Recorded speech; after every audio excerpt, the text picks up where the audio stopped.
2026 Infiniti QX60 First Drive. Keeping it fresh? Infiniti's best-selling SUV gets a mid-cycle update, but are the changes meaningful? The current generation Infiniti QX60 hit the scene in 2021 with a fresh new look, revamped trims, and an interior that turned more than a few heads. It's been a solid win for Infiniti, quickly becoming the brand's best-selling model. But when you stack it up against other heavy hitters in the luxury three-row SUV game, like the Acura MDX and Volvo XC90, the QX60 still has some catching up to do.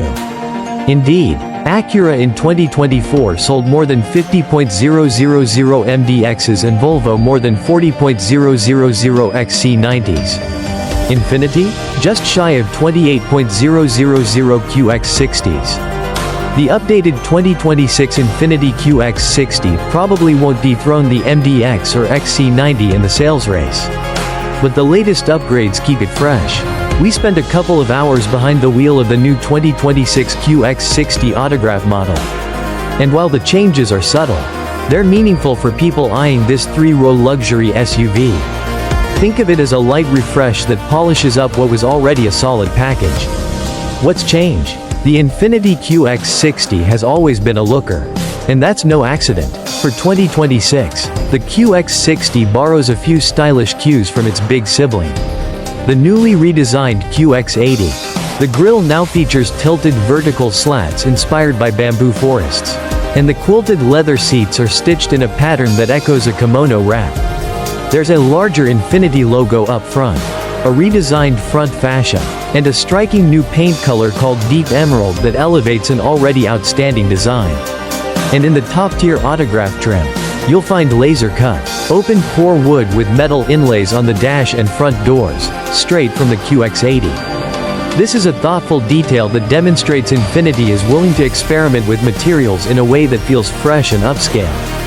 The QX60 Autograph trim steps up its game with a brand new Klipsch premium audio system, packing 20 speakers throughout the cabin, including a pair tucked into each of the front headrests.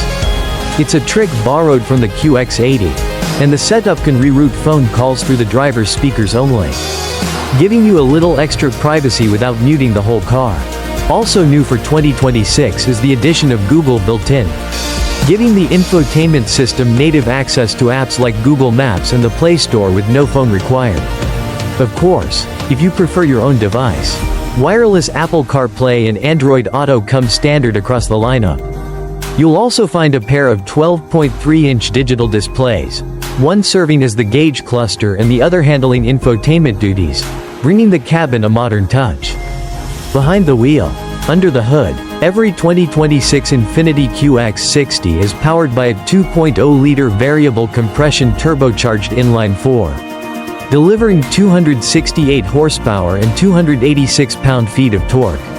This engine made it into the QX60 last year after the company ditched the 3.5-liter V6. And even though we've had our fair share of gripes with it, it also powers the smaller QX50. We're glad to see Infiniti swapping out the CVT transmission in favor of a traditional 9-speed automatic.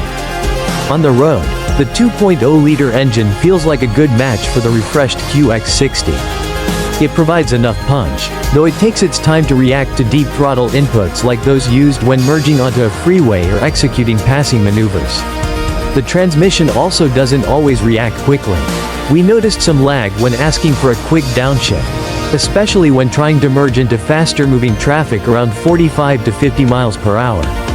The powertrain is a bit more responsive at lower speeds, but there's still room for improvement in how quickly it delivers the power when you need it most. While output from the 2.0-liter engine is perfectly adequate for daily driving, the variable compression setup takes its time to launch the QX60. In our testing of a 2025 QX60 with the same setup, the SUV needed 7.9 seconds to reach 60 miles per hour and completed the quarter mile in 16.2 seconds at 89.2 miles per hour. That's a noticeable way behind the Acura MDX with the base engine, which hit 60 miles per hour in just 5.7 seconds and ran the quarter mile in 14.4 seconds at 93.2 miles per hour. Once we hit highway speeds, though, the latest QX60 settled in nicely. The Autograph's cabin was quiet on the freeway, keeping wind and tire noise at bay, while the ride felt smooth and composed. But when we switched to driving on Los Angeles city streets, which are known for their broken pavement and potholes, the dampers had trouble soaking up all the choppiness. New for 2026. Infiniti's ProPilot Assist 2.1 brings hands-free adaptive cruise control to the QX60. We put it to the test on LA's freeways, and it didn't have any issue letting us keep our hands off the wheel when we encountered driving conditions appropriate for such behavior. The system also supports automatic lane changes, but here you must keep your hands on the wheel. No surprises there, and the QX60 didn't struggle in this scenario. Meanwhile, in-dash graphics clearly indicate when you need to grip the wheel and when you can let go, while a camera perched atop the steering column keeps a watchful eye, making sure you stay alert and engaged. The space inside. Although we only got behind the wheel of the top-tier 2026 QX60 in Autograph trim, it's great to see all versions benefit from the new infotainment system. The QX60 is solid when it comes to roomy first and second rows, with plenty of space and comfort for passengers up front and in the middle row. That said, the Autograph version we drove featured captain's chairs and a fixed center console in the middle, an option we'd skip because it's bulky, and we prefer to have more space between the seats. Getting in and out of the third row is straightforward. Just press a button on the side of the second row captain's chairs, and the seat slides and reclines forward, opening decent space to climb aboard. Once you're back there, though, things do feel a bit cozy. Though that's standard territory for mid-size 3-row SUVs, we were bummed to find hard plastics around the third row, which felt mundane compared to the rest of the cabin. On the bright side, third-row passengers get their own air vents, but there's only a single USB port to share, which might leave some charging needs unmet. Getting better, the 2026 Infiniti QX60's updates might be subtle, but they land well. Infiniti hasn't announced official pricing yet, but we don't expect much change from the existing $51,550 starting point. Sure, tariffs on steel and aluminum could nudge prices up a bit, but since the QX60 is assembled in Smyrna, Tennessee, and its engine rolls out of Decherd, Tennessee, it should dodge most of those extra costs. The 2026 Infiniti QX60 is scheduled to arrive at dealerships later this summer.